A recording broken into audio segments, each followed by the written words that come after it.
Live and exclusive, only the two of us this morning, myself and Seany from the LFC Daytrippers. Seany, how are you, bro? I know Seany was saying he was out last night, so a bit seedy this morning, Seany. Nah, I'm alright. I'll survive. Alright, yeah. Getting to the stage now. Hangovers, I'm on 2-day hangovers, but I didn't go too hard last night, so I'm actually alright. Just the throat's a bit sore, but I'll be alright. I'll survive. Yeah, no, you sound well. And anyway, the audio's good coming in from your end. Klopp Talk TV, sorry I couldn't be on, lad. Yeah, no, Woody's pilot did ask me if he wants to come on, so no pressure as always. Qatar, Seany, Qatar, if I'm saying it right, 2002 World Cup, loads of controversy around it being there, loads of controversy about this World Cup, not just because it's in Qatar, but because it's a Winter World Cup, the first ever one. A lot of infrastructure. I think there's 200 billion spent, hotels, highways, reconstruction of everything. We know there was sadly a lot of deaths occurred when the stadiums were being built. Melissa Reddy's come out after Gianni Infantino's bizarre, absurd speech on the eve of the World Cup. Melissa Reddy's come out. She's one of the Sky representatives saying this will underpin how dirty the game is. She said it's absurd, offensive, misleading thing. What he said, some of the stuff he brought up. We know about the human rights, and then yesterday as well, we heard, I seen it on TalkSport actually, about alcohol not being available 48 hours before the game. So it's all a bit mad, Seany, isn't it? Like, you have a Winter World Cup quarter way for the Premier League season, say quarter way through, it's just 24, 25 games to go. When they come back on the 26th, still a lot of football, but in Qatar, it's strange, the whole thing. Well, what's your take on it? Yeah, like I would be, I'd be like everyone else in the thinking that it's mental how we even got to this stage that the World Cup would be played in the winter. Look, whatever about the human rights issues and all, I'm sure if you look back into, the last World Cup was in Russia. You know what I mean? Yeah. The last, and the next one was in America. So there's a trend there, you know what I mean? It always comes down to money in the end. And I think that's kind of like what Melissa Reddy said. I think that's the way football is going. Like with sports washing now, these people have so much money that they can literally do whatever they want. So there was one stadium in Qatar when they won that bid, and it was all going down on, we'll have this built by then. But I was reading something there yesterday that there's still construction going on some of the sites, on some of the grounds. Like, so, look. Yeah, they're not all complete, Seany. Apparently, there's still, when you go into the stadiums, there's holes in the ground. There's still places cordoned off that there's still construction going on. I did see some someone was over there midweek, so that's madness, you know. Yeah, like I think America was initially in the running, but look, if you look, when you just think about it, you weigh them up. America probably has more stadiums than any country in the world, with NFL and, you know, soccer stadiums now as well. So they have the facilities there already. Obviously, they already have transport toiling around these grounds. It's a developed country. Like, Qatar is a relatively undeveloped country considering how much money they have. You seen what they had to do. They built the metro solely for this World Cup. I don't think it'll be used. I know they're saying that the stadiums are combustible and they can break them down and they're going to send them off to other countries. But look, it doesn't sit with me. But I think if you're a football fan now and you're expecting like the likes of UEFA and FIFA to have morals, I think they are just naive at this stage, because it's always going to come down to money. Like, I watched the Netflix documentary about FIFA the other day, and it's just absurd. Like, you know what I mean? Like Kev said, Japan and Korea successfully hosted the World Cup in 2002. I don't believe Australia ever have, but Australia would have huge stadiums as well due to their, like, we're always on pre-season over there. They have 100,000 seaters. There's cricket stadiums, there's AFL stadiums, there's soccer stadiums. Like, it's just, I wouldn't be one turn around saying, no, I'm not going to watch it, because I will probably be the type of person who will watch 4 games a day. You love football, Seany. You love football, and I think you take away the politics of it and just watch what's there, because you're not playing the players. At the same time, it's something that, like, I definitely understand, because look, people have lost their lives, and the human rights there's no human rights. Like I seen the thing the other day is like the fake fans walking around the fan zone. There wasn't a single woman there either. I don't know whether you noticed that. There was no women. Yeah, there was no women. So I think Qatar as a country maybe has a lot of catching up to do in terms of the human rights and the way they look at LGBTQ plus community and stuff like that. And you can only hope that with time they'll come on. But I don't know. People turn around saying you have to respect cultures, but the same should go for them. If you're opening your doors to the world for a World Cup, then you should be gladly accepting everyone else's cultures, how they live, and bringing them in. You shouldn't just run around and go, yeah, well, it's here now and you have to accept our culture. I think that's bullshit, because for me, ultimately, football is about fans, and without fans, it would be nothing. So, yeah, Robert Hannon throws in a comment there about Tommy Bain. Sorry, Johnny, he's a bus cop in Balliol. He wouldn't be happy if he was gone. Yeah, can you hear me there? Yeah, it's just breaking up. Yeah, you just slightly went off there, Seany. But Robert Hannon throws in a comment there that Thomas Bain wouldn't be happy if he was gone. He's a bus cop in Ballyfermot, obviously an Irish fan. So if the Irish were gone, there'd be a lot to not be happy about. You know, apart from the distance, the weather, the whole culture thing. Obviously the alcohol as well. You know, I think you're back there with us, Seany.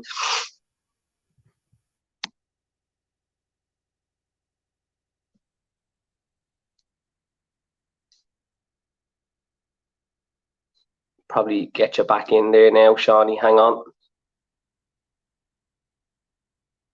Can you hear me, Seany? Seems like Seany is gone, but I'll read out these comments. Roddy Fitzgerald throws in there are different ways to promote and diversity the game, but bringing the world's premier competition to countries that don't have the infrastructure should never happen again. Absolutely, Roddy. It never should happen. No, it's a shambles, really. It should not happen. We'll just try and get Seany in there, back in there now. Yeah, we have you now on there, Seany. Don't know what happened there, brother.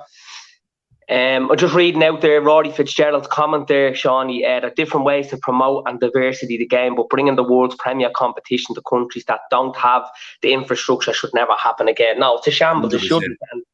But it is all around. We seen at the time, and I don't know if anyone's watched the FIFA documentary on Netflix. You know, it's corruption all around that, and it always has been, and it always will be going forward. And I mean, Melissa Reddy summed it up by saying it underpins how dirty the game is, because I know you touched on Russia as the last one we had creating that before, but this is an overkill. It seems to be, doesn't it? And you know, and like the only loser really here is the fan, because I tell you what, like people, like it's not the World Cup's fault that these human rights, like those human rights will exist.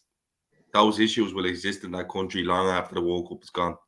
So the only real loser here is the fan. Like the 11th hour thing to change it, that there's no alcohol around stadiums. So now I'd be the type of person who could go to a football match and not have a drink and still enjoy it, but that doesn't matter, because that's still part of the experience for a lot of people. You know what I mean? So it's just a shambles. And like Kev said there, the atmosphere in the grounds, I'm not sure what way it's going to play out, to be honest with you. Look, we seen what they can do during COVID with the piped in fan sound. I wouldn't be surprised if we could start doing that on that feeds, because as far as I can see, there's nearly tickets available for almost every game. There is, yeah. And the stadiums aren't that big either. No, 40, 50,000, 60, I think. Yeah, and I think as well as that, Seany, like you said, the match day experience for a lot of fans, particularly, imagine Ireland getting there. There'd be a lot of Irish fans that wouldn't go because of the expense, because of where it's located, this time of the year as well. You know, it's just not right. There's a lot to it. I can guarantee it, as good as the Irish support would be going, you'd still have a lot of diehard and a lot of big Irish fans that wouldn't go because of that. And you know, like you look at some of the latest stuff coming out, it's an overkill. I think this has gone too far. And as Kev throws in there, Russia had a culture of football and history, and it has. True. So that is true. And look, that World Cup did play out well, to be fair, and it was done in the summer. You know, winter, I just don't know. But they've been trying this for years, Qatar, with that Aspire Academy. I don't know whether you read into that, where they were just trying to trying to breed footballers and take footballers from other countries. Like it just stinks. Like these people just think that they have more money than God, so they can do whatever they like, when it's just simply not the truth. Yeah, and that rant from your man last night, Infantino, was it Gianni Infantino? Oh, he went on another one last night, did he? Yeah, crazy. A 45-minute one about just about everything, about cultures, about he used to have red hair and freckles and he knows what it's like. Just a bizarre, very bizarre. I've seen the one where he was asking for like a ceasefire in the conflict in Ukraine and Russia. I was thinking, is this fella fucking stupid or what? But again, like this is another fella who was unelected, who will go unchallenged now. I read he's gonna do another term unopposed in FIFA as the president. So like you said, it's just right for it. Wherever there's that, when there's that type of money involved, corruption is always going to be around. That's what you say. Wherever there's cheese, there's rats. You know what I mean? Yeah, that's true. That's a good way of looking at it. Infantino out batter and takes some going. Yeah, absolutely. Was this just last night? Yeah, I only seen it this morning at 10 o'clock on Sky. I knocked on Sky, but I'm kind of sick of watching Sky now as well with that fucking just typical stuff. So, Seany, we'll get in more. That's obviously around the politics of it, and look, it's a controversial bit, and no matter what we say or do, it's going to happen, and it is probably, potential disaster ahead, but we'll wait and see. But who are you going to win the World Cup? And I suppose there's two questions here that ties into the one. Who's your top 4 nations in this? So who's going to be a winner? And then who do you back to, I suppose, your semi-finals and on, so second, third, fourth place? You don't have to give second, third, fourth place, but who do you think is going to be the top 4 nations plus your winner in this? See, I'd have to have a look at what way it's going to break down, but I see a lot of people are favouring the South American teams, particularly Argentina and Brazil. Now, I'd say if I was to call myself like a supporter, I'd say I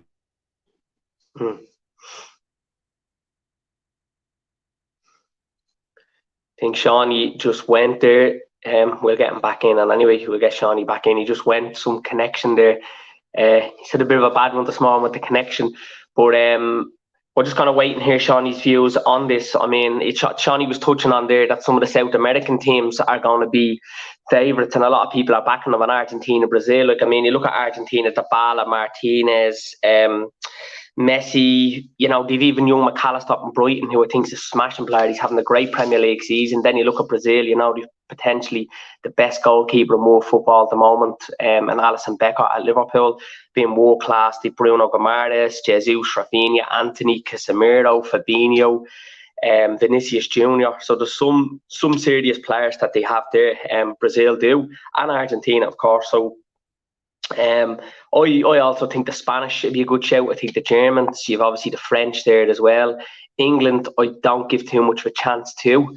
We'll see if we can get Seany back in there now. We had to take him out, see if he comes back in. But I think, look, Argentina, Brazil, Seany was touching on there, are the favourites, and I think that they'd be my 2 favourites as well. I think out of both of them, would this be Messi's chance, his last World Cup, to get to end on a high? Could it be a Messi Ronaldo final? I don't think so. I really don't. And if it was to be, would Messi or Ronaldo pick up an injury along the way where one of them could potentially be out of final?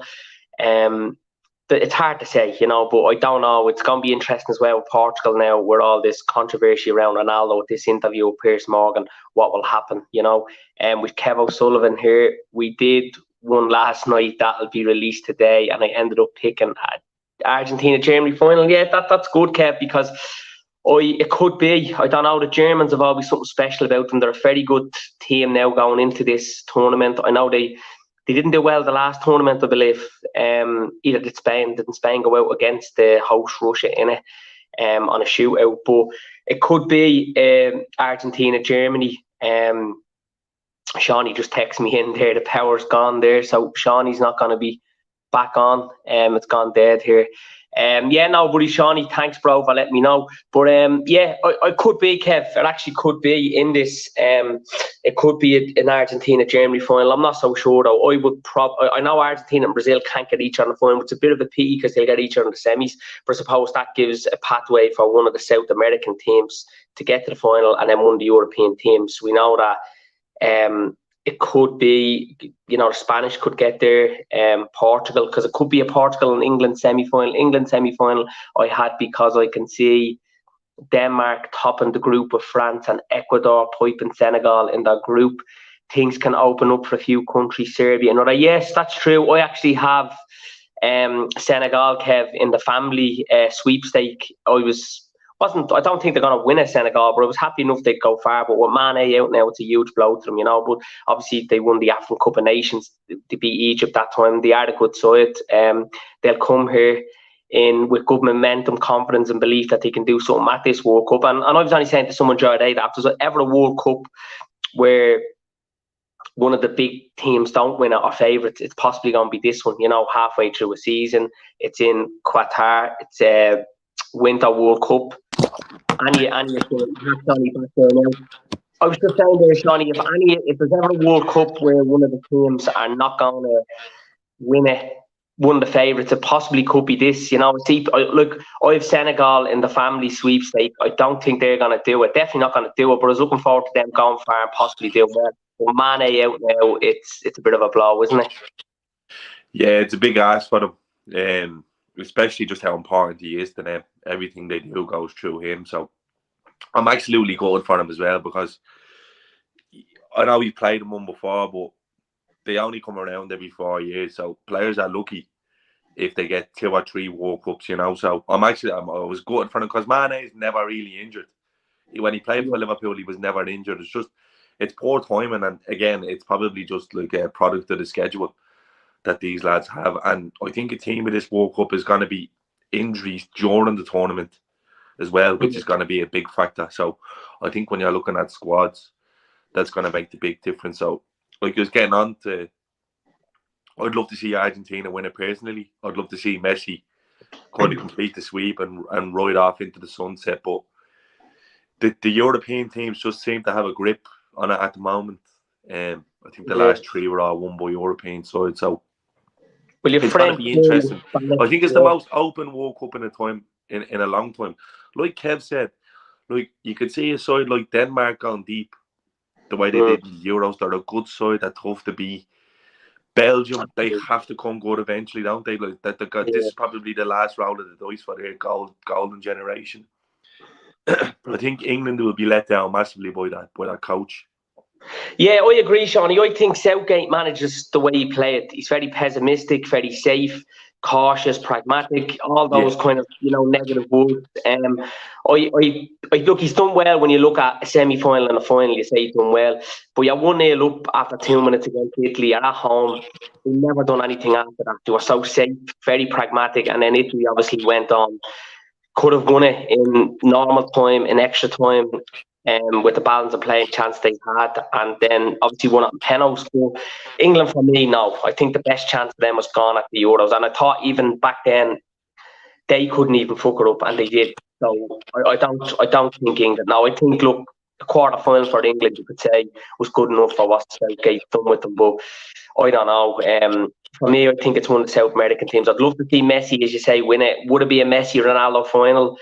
Even if both teams got there, would one of them get injured along the way and not playing it? There's so much. I don't think it's going to be. I think that's a fairy tale. I don't think so. And then with the whole controversy, Seany, of Ronaldo with the interview, would that have any impact? Ronaldo's more interested in going on Oprah Winfrey now than playing football at the moment, by the looks of it. Yeah, I don't think so. So I think, look, I know England can get Portugal in the semis, and it's going to be possibly an Argentina-Brazil semi-final. So it means one South American, one European. I'd love to see Argentina do it because of Messi. I really would. But I'd also like to see Brazil win it, because football, when you're growing up, you think of Brazil, 98, 2002 World Cup. Even before that, it's just unbelievable. You look at the legends, the R9, the real Ronaldo, the Cafus of this world. Unbelievable team. Rivaldo's, Ronaldinho's. When you think about it, they're due one, aren't they?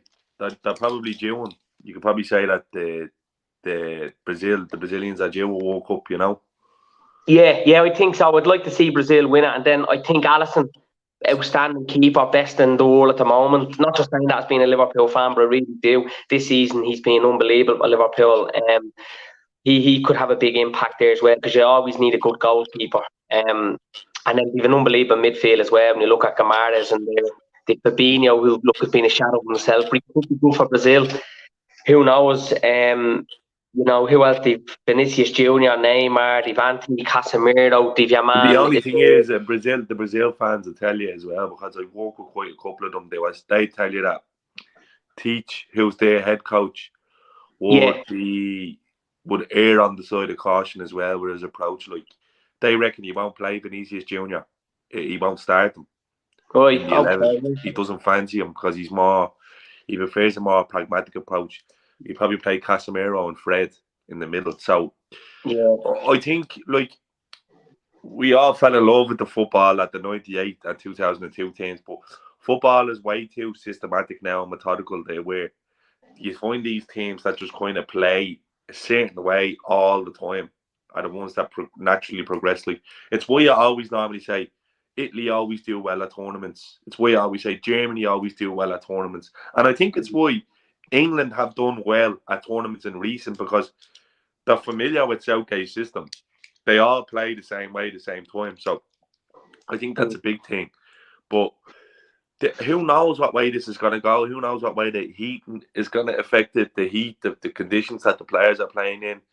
If we're looking around at the pitches, are the pitches going to hold up? There's not that many stadiums. Look, it's going, like, there's a lot on the table here to kind of take in before you make any sort of outright. Like, when I was having a chat with the lads saying, hey, what do you reckon? I really think a dark horse though could be Uruguay. I think Uruguay could be dangerous because they're solid at the back. They've workhorses in midfield. They've Valverde, they've Bentancur, and they have a lad from his name escaped me. It's like a triple barrel name. He's playing his football in Argentina at the moment. He's more of a creative player. And then you've obviously Suarez and Nunes. So I think Uruguay could be a problem for quite a lot of sides. I think when it gets to the knockouts, they're going to be the type of team that maybe they're looking at going, all right, we probably don't want to play these because they're rough and tough. It's South American football at its finest.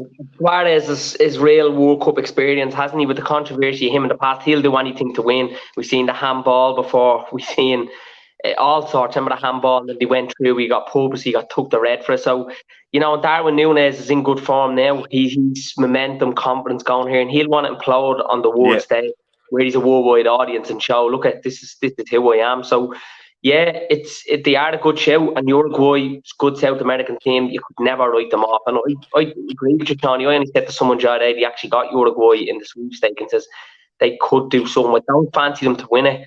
But if they beat one of the favourites along the way, I mean, all of a sudden they become one of them, don't they? So, but it'd be interesting to see what they have, because I don't know a lot about Uruguay and the players they have apart from the obvious. So it will be interesting to see, Yeah, look, they're going to be there or thereabouts.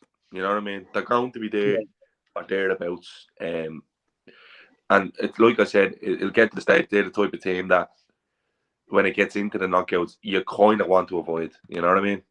Yeah. Do you think, Kev's question there, do you think Portugal could really implode like the Dutch of old in this? Yeah. Look, you see what's going, like, that doesn't help anyone. And to me, it doesn't seem like Ronaldo's in the right frame of mind. No, he's not. In terms of, like he's obviously always been the ultimate professional, but I just think this might have been probably a bridge too far for them. And that's why I'm thinking of looking at that group that Portugal are in. And Uruguay could easily top that. They could, yeah. It's all going to depend on the fourth result as well. It's always big in the group, Who are you going for, Seany? You think Argentina? I think Seany might have went off there now. I was just going to ask him who he thinks is the top four. Could see a last 16 game of Serbia. Just get.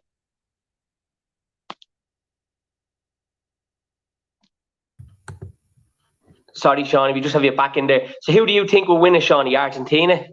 Yeah, I think if you're going to break it down, you're thinking Argentina, the form they're in, they've one of the longest unbeaten streaks going in international football, I think, at the moment. They're coming off the back of that Copa America win. I think Messi, you can't say he's in the form of his life because he's just been unbelievable for the last 2 decades. But Messi this year is as good as I've seen him in a long time. Yeah. He has a supporting cast, and I think a big thing is, do you have a goalkeeper?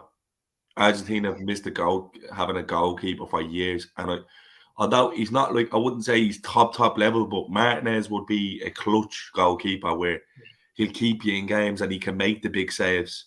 He does obviously have the odd rick in him, but he's the best goalkeeper Argentina have had for a long time. Yeah, yeah. He's better than the Emmanuel Merino they used to have. Yeah, so they're gonna be tough to beat. I think whoever beats Argentina will win the World Cup. Yeah. I think so. Yeah, because as I said, one of the European teams. And who do you think will be the top 4 nations? So Argentina is one. You think they'll win it? I think the Dutch. The Dutch could be a bit of a yeah. I think they have a lot of raw talent in the squad. I look around as well. I think Belgium could be a surprise package. Kev's had a great shout there with Serbia. Serbia are more than decent. But if I was going to go for a top 4, I'd say Germany, Brazil, Argentina. And I don't think France win that group. I'll go Netherlands. I think that will be. What about the Spanish? Any chance of doing well, really well? Do you know what? Again, I think Spain have it. It's coming on. That they've some brilliant young players coming through. There's Nico Williams coming through, not the one that played for Liverpool. Inaki Williams, his little brother, who was at Bilbao. He's a frightening talent. Ansu Fati obviously hasn't got back to his best since the injuries. You have Pedri and Gavi who are as good as any two in midfield at what they do, and then you have Rodri sitting there who's been absolutely brilliant the last couple of years. They're strong in the back. I just think Spain's problem will come with the goals. I don't they're still relying on Morata. Yes, they won it before, didn't they, without an out striker, but they're more of a complete team and more experience with exactly. They Torres before who they'll be fairly. They'll have a lot of possession. Spain, I think that is. And that's what in that heat it'll kill you. But I was at one of the games in the Euros. I was at the Spain-Sweden game. It was the first game of the group stages in Sevilla. And the heat was sweltering that day. And they passed Sevilla off Sweden off the park. But just no end product. And he left Gerard Moreno as well out of the squad, which I think is mad because that fella's a goal-getter. So I don't know. Look, if it turns out one of the youngsters carry the bat and start banging in goals for Spain, then they're going to be a problem because, like Kev said, they will keep the ball no matter who they're playing against. They'll keep the retained possession. Look, they did a good run in the Euros. They went to the semi-finals. You can argue they should have beaten Italy in that semi-final. I think they were a better side. They were, at Wembley that was played. Yeah, remember they lost penalties, wasn't it? Yeah, so Spain could be one to just keep an eye on because honestly, it's such an open World Cup where you could see anyone just going on a bit of a run now into. Maybe not England though. I don't know. Just something. No. I think what it looks like to me. I think a decision has been made by Southgate that he's out after the end of this. I don't think he's going to go on after the end of this. And you can see by probably Reece James calling him out on Instagram under Ivan Toney's posts would suggest that maybe this is like the last roll of the dice, but I just don't see them yet. Ferran Torres needs to turn. Yeah, he hasn't been great at Barcelona either. So, look, Spain will be relying on one of the front lads to kind of carry them through the tournament because I don't. Morata, although I don't subscribe to the stick that he gets. I don't think I don't think he's a caliber of player to lead a line at a big international tournament. Player to watch out for, Seany, at this tournament the most. Who do you think? I think you could have someone like Gavi, young lad. You've obviously Pedri at Spain, but I think Gavi's smashing. He won the Golden Boy Award at Barcelona, very experienced. I think he's 13, 14 appearances for Spain. He's 2 or 3 goals as well for them. For a young midfielder, he's a bit of Xavi and Iniesta. You see the 2 and the 1 player there. This can be a worldwide stage from obviously pressure, so it doesn't surprise you if he doesn't turn up. There's not a lot of pressure on him because he's so young. He's only turned 18. Then you have to look at Jude Bellingham. I think Bellingham's a smashing player. He will thrive on this as well. You have Messi again. Yeah, I think very experienced. Who do you think? Obviously, there's the obvious ones, like Messi, obviously. But I think this could be Bellingham's coming out party. Obviously, everyone knows how good he is. Everyone knows what a talent he has. But I was watching a thing yesterday with it was in the England camp, and one of the lads was like interviewing Luke Shaw, and he said there's so much young talent at this in the setup, because they've so many, like the likes of Saka, Foden, Bellingham, like, you know, that they're kind of, they've an embarrassment and riches in terms of the talent they have. Yeah, they do, absolutely. Yeah. And Luke Shaw said, now, like, obviously I don't want to offend anyone. He said, but Jude Bellingham at that age is the best player I've ever seen at that age. For a 19-year-old to play the game the way he does, with his mindset, his maturity, he said he can make a big, big difference to this England team. And I think Bellingham gives that England team something they lack big time, which is a bit of personality. Yeah, he does, that England team, when I see robots that like Kane and Maguire, Bellingham has that. Bellingham has that fire in his belly. So Jude Bellingham was definitely one we're looking at. And Kev said Cody Gakpo there. Another one who was lighting her up in Holland, scoring goals by the boatload. And if he has a good tournament, there's going to be teams all over him in January. There's another lad as well that was called up to the Netherlands squad, Xavi Simons. He's been he's been one of these project footballers who's been touted since he was 12, 14. He went from Barcelona to PSG, and it didn't quite work out for him. But he's had a good move now to Holland, back to PSV, and he's playing football, and he looks like he's really starting to flourish. So it'll be interesting to see how many minutes he gets at the World Cup and how he does. He's one I'll definitely be keeping an eye on, because he looks like a huge talent. Yeah, and I think there's another player here, a bit of a dark horse. And look, they're not going to do much in it, but if they could get out of the group, if they could put something together, the Canadian striker, the North American team, Jonathan David, I mean, you know, he's a lot of goals. I think he's 22, 23 and 35 caps for Canada. He could be a player that you could see something in this, and all of a sudden then there's big suitors in at Lille to get him away. I think he might have been linked with Liverpool in the past. He's only young. I think he's 21, 22. His name is, he's one of them names that always comes up around the transfer window when someone is on the mill. Like, someone always seems to be. And look, there's no smoke without fire. Obviously, that there is some sort of interest in the lad. But look, from what I've seen of him, he looks raw, but he's been getting goals. So I think this World Cup, there's going to be a lot of players in the shop window. Obviously, there's a couple of big names missing, but there'll be more enough to wake up. And honestly, I can see Darwin Núñez as well, really lining her up. Yeah, and I mean, like, he's coming into a bit of form, Seany, and there was a lot of criticism around him signing, and that was only really Muppets on Twitter and people that kind of, you know, thought, like, look, Mane left. But the thing there was, Mane wanted to leave. He'd served his time. He'd done everything at Liverpool. Liverpool accepted, look, leave. No point having someone there that's a legend and, you know, just keeping him there because you don't want to sell him either. He wanted to go. His wish was granted. They brought in a different type of player, someone raw, young, South American. Give him a chance. And he's look, you look at the minutes, the assists, the goals, like, he was suspended, he was injured, and we haven't had a whole lot of football this season. And he's done reasonably well, and he's a player that'll get a lot better. You know, and it obviously being compared to Haaland as well, which is stupid because they're different players. So he could be at this World Cup with Suarez there, he'll thrive because they both speak very highly of each other. They seem to be very good mates as well when you look at social media. So we'll see how it goes for him, but he could be one now that could just flourish at this.